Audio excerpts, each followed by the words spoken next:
السلام علیکم ورحمۃ اللہ وبرکاتہ۔ دوستوں، میں حافظ انیس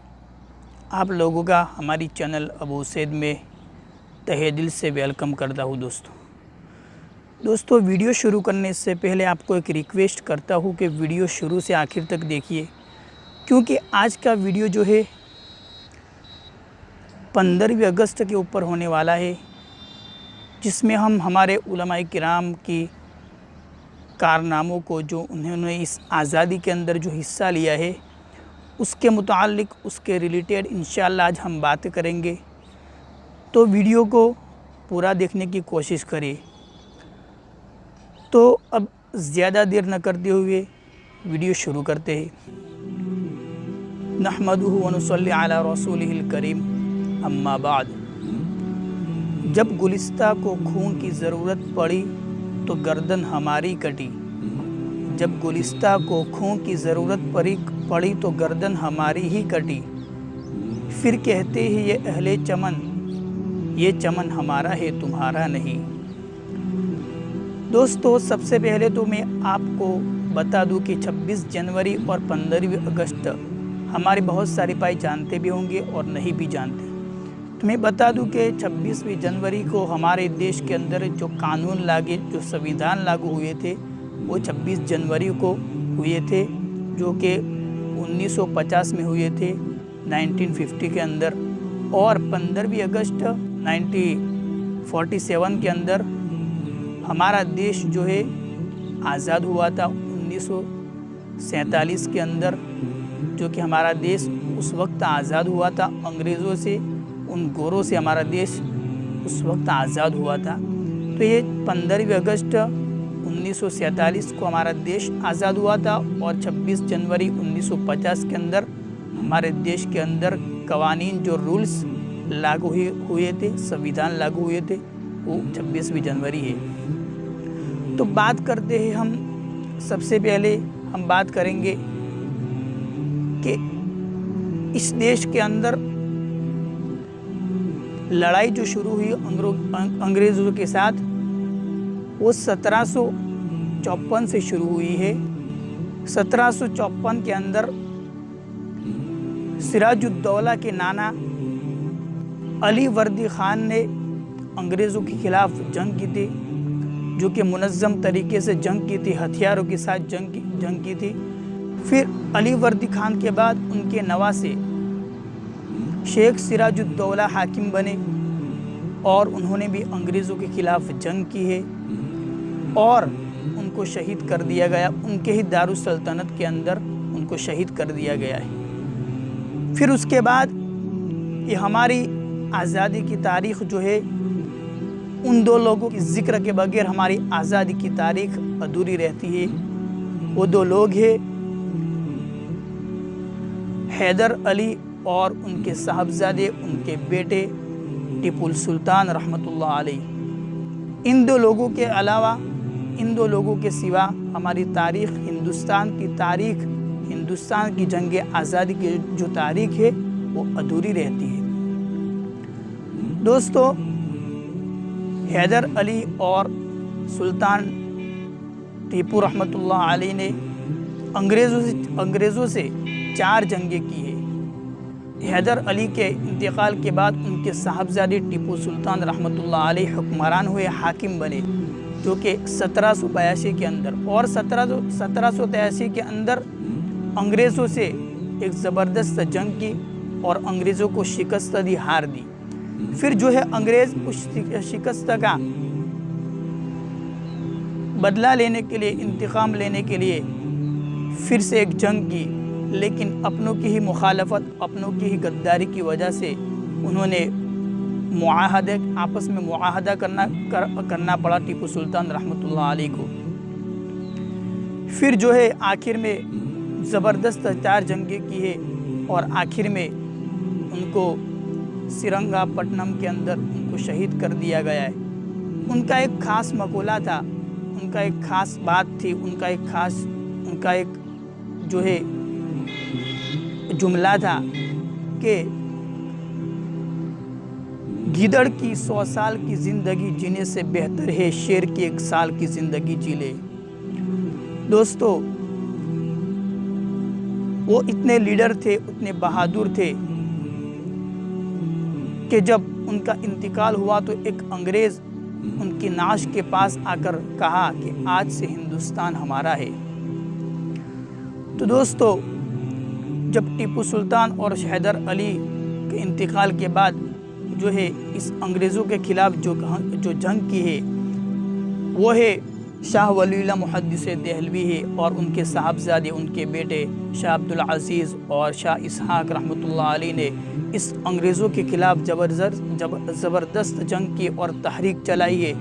پھر ان کے بعد ہمارے علماء دیوبند جو کہ ان کی محنت کے ثمرے کے اندر ان کی محنت کے بعد ان کی شاہ ولی اللہ محدث دہلوی، شاہ عبدالعزیز اور شاہ اسحاق رحمۃ اللہ علیہ اور ان کے شاگردوں کی انہوں نے ان کے شاگردوں پر محنت کی اور اس محنت کے نتیجے میں اور وہ جو محنت کی وہ زبردست رنگ لائی اور جو ہے آخر میں 1857 کے اندر ہمارے علماء دیوبند نے انگریزوں کے خلاف شاملی کے میدان کے اندر جو کہ ضلع مظفر نگر کے اندر شاملی کے میدان کے اندر زبردست جنگ کی ہے ان گوروں کے خلاف، اور حالانکہ اس جنگ میں مسلمانوں کی ہار ہوئی ہے لیکن ظاہراً وہ ہار ہے لیکن باطناً وہ ایک فتح تھی۔ اس میں ہمارے بڑے بڑے علماء کرام نے حصہ لیا تھا، شیخ الہند حضرت مولانا محمود حسن دیوبندی، شیخ الاسلام حضرت مولانا قاسم صاحب نانوتوی، مولانا رشید احمد گنگوئی، مولانا حسین احمد مدنی، اس کے علاوہ بہت سارے ہمارے علماء دیوبند ہیں جنہوں نے جو آج کل ان کے ناموں کو فراموش کیا جا رہا ہے، بھولا جا رہا ہے۔ آج کل بس ہم وہی نام جانتے ہیں جو ہم بچپن سے پڑھتے آ رہے ہیں، وہی دو چار نام ہے، گاندھی جی ہے، جواہر لال نہرو ہے، پرتاپ سنگھ ہے، ایسے سبھاش چندر بوس، ایسے چار نام ہم جانتے ہیں لیکن ہم نے ہمارے ہیں نام فراموش کر دیے ہیں، بھول بیٹھے ہیں۔ دوستو ہمیں اس وقت اس موقع پر 15 اگست کے اوپر خاص طور پر ایسے ناموں کو یاد کرنا ہے اور یہی وقت ہے کہ ہم ان کو کچھ پڑھ کر بخشے، کیونکہ انہی کی وجہ سے ہم ہندوستان کے اندر امن آیا ہے اور انہی لوگوں کی زبردست محنت رنگ لائی ہے اور آج ہم ہندوستان کے اندر رہ رہے ہیں اور ہمارے علماء کرام کی بہت زبردست قربانیاں رہی ہے اس موقع کے اندر، لیکن آج کتابوں کے پنوں سے ان کو مٹا دیا گیا ہے، ان کو صفحہ ہستی سے مٹا دیا گیا ہے اور ان کا نام و نشان نہیں باقی رکھا ہے۔ حالانکہ شیخ الہند محمود حسن دیوبندی کو جیل کے اندر جو ہے مالٹا کی جیل کے اندر رکھا گیا ہے اور ان کے شاگرد جو ہے ان کے طالب علم حسین احمد مدنی لکھتے ہیں کہ میرے استاذ کو شیخ الہند کو محمود حسن دیوبندی کو یہ انگریز یہ گورے لوگ تہہ خانے کے اندر لے جاتے تھے جیل کے اندر اور ان کو گرم گرم تپتی سلاخوں سے ان کے پشتوں کو ان کے پیٹھ کو دباتے تھے، داغتے تھے اور کہتے تھے کہ ہمارے حق میں یعنی انگریزوں کے حق میں فتویٰ دو، لیکن شیخ الہند کہتے تھے میں کبھی تمہارے حق میں فتویٰ نہیں دوں گا کیونکہ میں بلال کا وارث ہوں، میں تمہاری یہ سزا تو میں منظور کر سکتا ہوں لیکن میں کبھی ایمان کا سودا نہیں کر سکتا، مجھے سب کچھ منظور ہے، تم جتنے بھی سزا دوں گے لیکن میں ایمان کا سودا کرنے کے لیے تیار نہیں ہوں۔ دوستو ایسی بڑی بڑی قربانیاں ہمارے ان کے علاوہ بہت ساری لمبی فہرست ہے، ہمارے علماء کرام نے بہت ساری قربانیاں دی ہے، ہر وقت ہر گھڑی ہر موقع پر جب بھی ان کے سامنے جنگ کرنی پڑی ہے ہمارے لوگ تیار ہوئے ہیں اور انہوں نے زبردست کارنامہ انجام دیا ہے۔ مسلمانوں کی تعداد ان انگریزوں کے خلاف ان انگریزوں کی مصیبت جھیلنے کے اندر اور ان کی گولیوں کا نشانہ بننے کے اندر بے شمار تعداد ہے،